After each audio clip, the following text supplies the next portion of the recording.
நேயர்கள் அனைவருக்கும் ஒரு பெரிய வணக்கம். இப்போ வந்து தமிழ்நாட்டுல இந்த புரட்சியா உண்மையா சொல்லப்போனா ஒரு புரட்சி நடந்துட்டு இருக்கு. இது வந்து எங்க ஸ்டார்ட் ஆச்சு, எப்படி ஸ்டார்ட் ஆச்சு அப்படிங்கிறது வந்து ஸ்டார்ட்டிங் பாயிண்ட்டே வந்து யாருக்குமே ஒரு குழப்பமான சூழ்நிலையா தான் இருக்குது.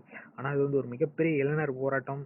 ஒரு கம்மியான பேர்ல ஆரம்பிச்சு தமிழ்நாடு ஃபுல்லாமே மிகப்பெரிய ஒரு சப்போர்ட்ல இருக்கிற ஒரு சூழ்நிலையா தான் இன்னைக்கு தமிழ்நாடு மாறி இருக்கு. ஒரு பெரிய யுத்த களம் தான், போராட்ட களம்.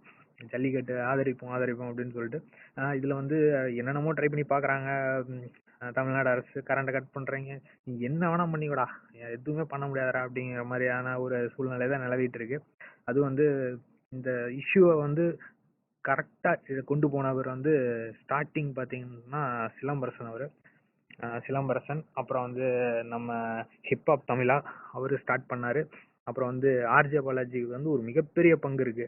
அவங்க தான் வந்து இந்த போராட்டத்தை வந்து எந்த அளவுக்கு ரீச் பண்ண முடியுமோ அப்படிங்கிற ஒரு சூழ்நிலையை கொண்டு போயிருக்காங்க. இது வந்து ஒரு மாணவர் எழுச்சி போராட்டமா தான் இருக்கு.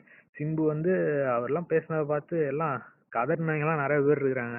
அப்படியே எல்லாம் வந்து வெளில வந்து உட்காந்துட்டாங்க. ஏஆர் ரகுமான் அவர் வந்து நேஷனல் லெவல்ல எடுத்துட்டு போறதுக்கு அவர் பெரும் உதவி செஞ்சிருக்கிறாரு. அப்புறம் ஜிவி பிரகாஷ் அவரும் பண்ணியிருக்காங்க. அப்புறம் நம்ம ராகவா லாரன்ஸ் கூடவே தான் உட்காந்துட்டு இருந்தாரு. கொஞ்ச நாள் ப்ரொடெஸ்ட் பண்ண ஆரம்பிச்சோன்னா ஒருத்தனும் கண்டுக்கல. அப்புறம் வந்து நேஷனல் மீடியாவுக்கு வந்து இது ரொம்ப பெரிய போராட்டமா வந்தா மட்டும்தான் அவனுங்க நேஷனல் மீடியா வரானுங்கிற ஒரு சூழ்நிலை. தமிழ்நாடை வந்து தனி நாடாவே தான் பார்த்துட்டு இருக்கிறானுங்க.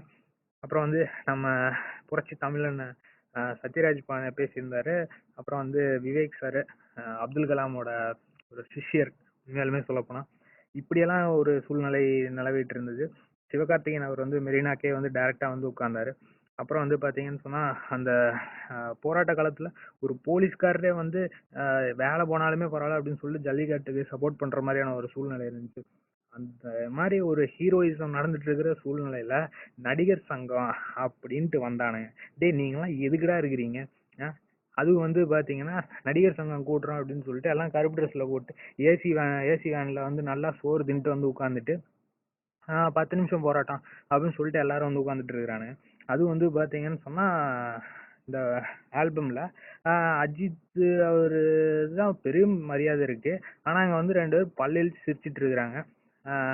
அஜித்தும் அவரும் ரஜினி அவரும் வந்து சிரிச்சிட்டு இருக்கிறாங்க. இதெல்லாம் வந்து எவ்வளவு பெரிய ஒரு கேவலமான விஷயம். இங்க வந்து நீங்க ஜாலியா ஊர் சுத்தறதுக்கு வந்தீங்களா இல்ல போராட்டம் நடத்த வந்தீங்களா?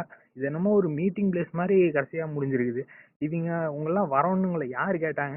அப்புறம் வந்து இன்னொன்னு திரிஷா அவங்கள பாத்தீங்கன்னு சொன்னா பீட்டாக்கு சப்போர்ட் அப்படின்னு சொல்லிட்டு செம்ம அட்டு கேவலப்படுத்தியாச்சு. இதுக்கு மேல கேவலப்படுத்துறதுக்கு எதுவும் இல்லைங்கிற மாதிரியான ஒரு சுச்சுவேஷன்ல அவங்கள வந்து அவங்க உட்காந்துட்டு இருந்தாங்க. அப்புறம் வந்து ட்விட்டர் அக்கௌண்ட் ஹேக் ஆயிருச்சு அப்படிங்கிறாங்க, ஹேக் இல்லைங்கிறாங்க.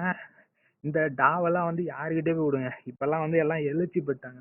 ஆனா வந்து உண்மையாலுமே இவங்களுக்கு நடுவுல வந்து ஒரு மிகப்பெரிய தாக்கத்தை ஏற்படுத்தினார் அப்படின்னு பார்த்தா இளைய தளபதி விஜய் அவரு.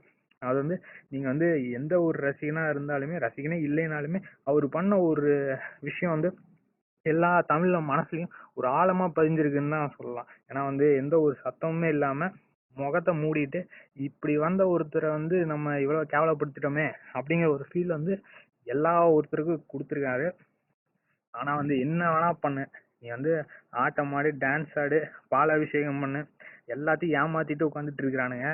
அதுவும் வந்து அந்த ஒரு போட்டோல பார்த்தோன்னே செம்ம கடுப்பாயிருச்சு. உண்மையாலுமே ஒரு தமிழனாக எத்தனை பேர் ரோட்ல நின்னு போராடிட்டு இருக்கிறாங்க. ஆனா இவங்க இந்த மாதிரி பண்றாங்க அப்படிங்கிற ஒரு ஃபீல் தான் வந்துச்சு. ஆனா உண்மையாலுமே கடைசியில வெல்ல போகுது யாரு அப்படின்னு சொன்னா தமிழன் தமிழன் தமிழன். தமிழனை வந்து ஒரு நாயும் ஒண்ணு சீண்ட கூட முடியாது. ஜல்லிக்கட்டு நடத்துறோம்,